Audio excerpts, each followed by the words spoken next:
تر هر څه مخه پر سکرین باندې یو ویډیو له تاسو سره شریکه کوم. د سعودي عرب په باب باندې د پاکستان او د سعودي د تر مابین د تعلقاتو د خرابېدو په باب باندې سعودي عرب کې چې کومه پیښه وکړل سوله د ښځو په باب چې هغه کوم رقصونه یې وکړو د هغه په هکله یو ویډیو له تاسو سره شریکه کوم. د سعودي د څو ورځې هغه نه خبرې طالبان بیت الله یې جوړه کړې د ښځې د دنیا راوستلي د په ریاض کې ګډولي دي بیت الله نه داسې د طواف په شکل باندې نو ټوله دنیا چپ د طالبانو هېڅوک هم څه نه ورته وایي او اسلامي امت غلی د طالبانو. ما خو مخکې ویلي ول طالبانو بیا هم درته وایم د سعودي حالت داسې طرف ته روان د طالبانو چې ځوان نسل د الحاد په فکر ځي. دا یاد ساتئ طالبانو که منئ کوي نه منئ د سعودي ځوانان د الحاد فکر طرف ته روان دي او خدای مکه طالبانو داسې یو حالت سره موږ مخ نسو چې بیا به سعودي به مو له لاسه وتلي وي. اسلامي امت کې طالبانو ملیان په دې اخته دي اسقاط مني او که نه مني خیرات نه مني ملیان دې ته خبرې هلته اسلام له لاسه وتونکی د علماو او که دین د لاسه وته په ورځ د قیامت به تر ټولو نه لوی مجرمان علما وي چې چپ پاتې دي طالبانو. تر دې نه د تې لوی کفر چیرې طالبانو بوتان هم درولي دي بوتان یې درولي دي د بیت الله شاته بوتان درولي دا اوس څه معنا لري مقصد یې د دې څه شی ده طالبانو بیخي خطرناکه مسله ده دا طالبانو ټوله اسلامي دنیا پې باندې چپ ده د بیت الله چارپیر یې بوتان درولي لوڅې ښځې چې د دنیا مشهورې سندرغاړي د کوم امریکایي هم د دا هم راوستلي د بیت الله نه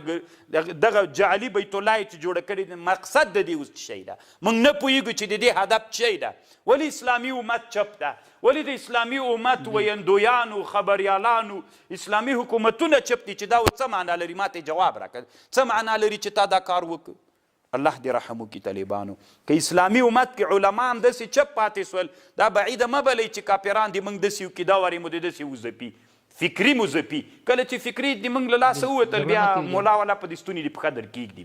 بیا به ښه دا د اسقاط خبره یاد کړي اوس اسقاط ته هېڅ ضرورت نشته بیخي که ونه که طالبانو څه پروا کوي کوئ که څه پروا کوي اوس طالبانو اسلامي امت دې ته ضرورت لري چې اسلام په پښو باندې ودرېږي اسلام را ژوندی. دوستانو د شیخ حماسي صاحب دا خبرې به تاسو اورېدلې وي یقیني ډېرې په زړه پورې خبرې یې وکړې لکه څنګه چې فلسطین باندې مسلمانانو ننګ نه کوئ فلسطین په ډېر سخت حالت کې د بیت المقدس چې اولینه قبله ورته ویل کېږي هغه د مسلمانانو له لاسه پر وتو ده دغسې به دغه کعبه شریفه چې اوس فلحاله د مسلمانانو کعبه ورته ویل کېږي دغه به هم د مسلمانانو له لاسه که دا حالت ووځي به د سعودي هغه کړنه تاسو ولیدله چې کم کار یې وکړئ ډمې فاحشې پر دې ځای باندې راګرځولې او بوتان هم پر دې ځای او خپله فحاشي کوي او د سعودي ځوانان په دې باندې فخر او افتخار کوي ورته غورځي. یوه خبره باید وکړو د پاکستان رسنۍ چې کله په هندوستان کې یو فکر رامنځته سي چې هغه د مسلمانانو خلاف یا د اسلام خلاف بیا دغه پاکستاني رسنۍ یوه جمعه یا 10 ورځې مسلسل دا نارې دا چغارې وایي د پاکستان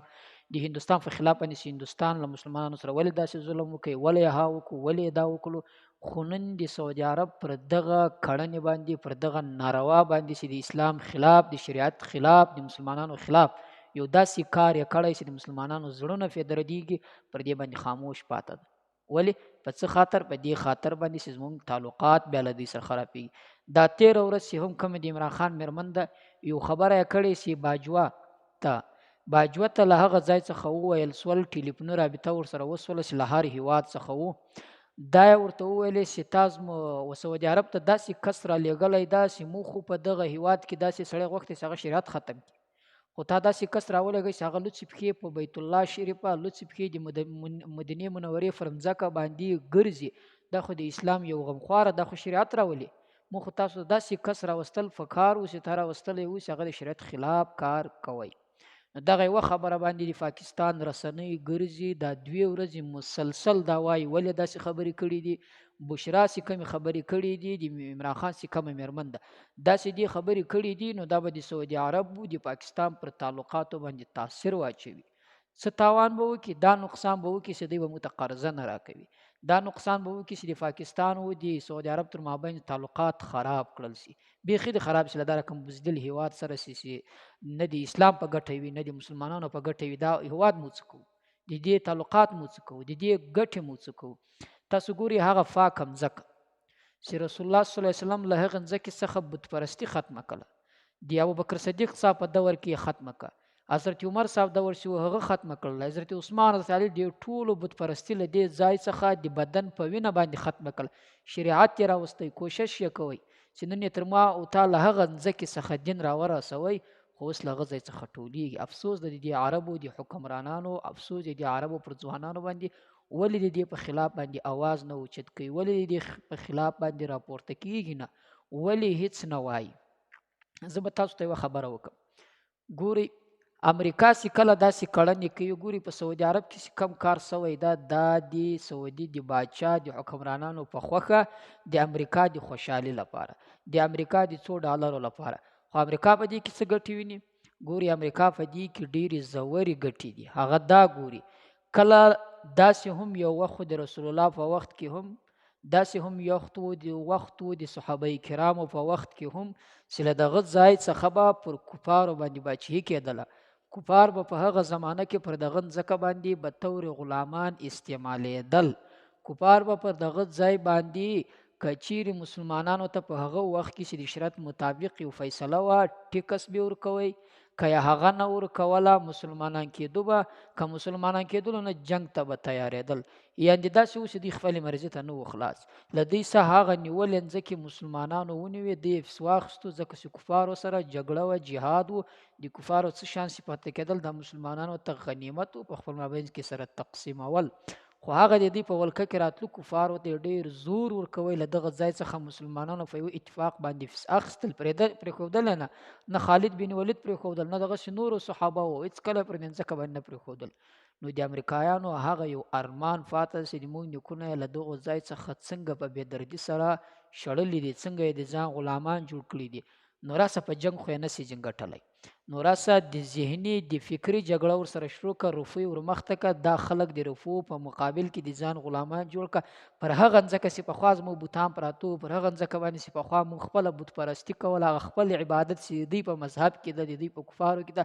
هغه پر دې ځای باندې موږ کوی، هغه دوی ختم کړی و، راسه بیرته یې شروع کړه.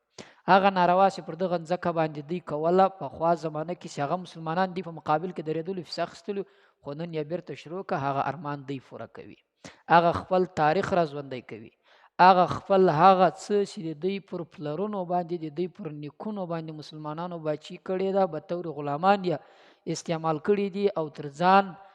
مثلا داسې کته یې بللې دي، ډېره سخته زندګي، ډېر سخت ژوند د دې کفارو. اوس دوی غواړي چې موږ پلرونه څومره په ارمان کې، زموږ نیکهګونه څومره په ارمان کې داسې تللي چې دا مسلمانانو غلامان استعمال کړي دي، د غلام زندگی دوی کوله د مسلمانانو په مابینځ کې. نن راسه دا خلک تاسو غلامان جوړ کړي، هغه رنګه یې جوړوي لکه سعودي عرب. یو څوک په دا نه وایي چې دا د سعودي عرب خپله مسله ده، دا زموږ او ستاسو د ټولو مسلمانانو مسله ده. چې ته پر کعبه باندې ننګ ونه کړې، پر چی شي بیا کوې؟ چې ته پر اسلام باندې ننګ ونه کړې، چی شي بیا کوې؟ که یو کس دا ووایي، ډېر خلک دا وایي چې په سعودي عرب که چیرې جګړه وسو، ټول مسلمانان هیوادونه به مرسته وکړي، دوی نشي کولی چې سعودي عرب ونیسي، دوی نشي کولی چې کعبه ونیسي، فلسطین یې درڅخه ونیوی، څه به وکړو؟ چا یو څه وکړل؟ هېڅ یې نه وکړو. فلسطین یې قبضه کوي، فلسطین باندې جګړه مسلسل څو کاله کې شروع ده. چا حمایت وکړي؟ پر دې مقابل چې تی حمایت وکړي، بلکې مخالفت والا مسلمانان زیات دي. نو هر مسلمان ته دا پکار ده چې د دې خلاف आवाज اوچت کړي، هر مسلمان ته دا پکار ده چې د دې په مقابل نور کړي په څه په وس باندې نه یې جګړه نشي کولی او بندولی نشي. دا خو زموږ او ستاسو په وس باندې هېڅ نه پوره، خدای هم په وس پوره دی چې د سوشل میډیا له لارې د دې आवाज اوچت کړو. دغه به هم د آخرت په ورځ باندې موږ او تاسو ته په خیر به تمامېږي چې د اسلام په مقابل کې مثلا چې د کفر او د اسلام مقابله وته د اسلام له لارې، د سوشل میډیا له لارې، یا د आवाज له لارې، یا د غږ د اوچت کېدلو له لارې، یا د قلم له لارې، یا د لیکایي له لارې، یا د پوسټو له لارې تا یو داسې مبارزه وکړله، پر دې به الله تعالی تاسو ته ثواب درکوي. نو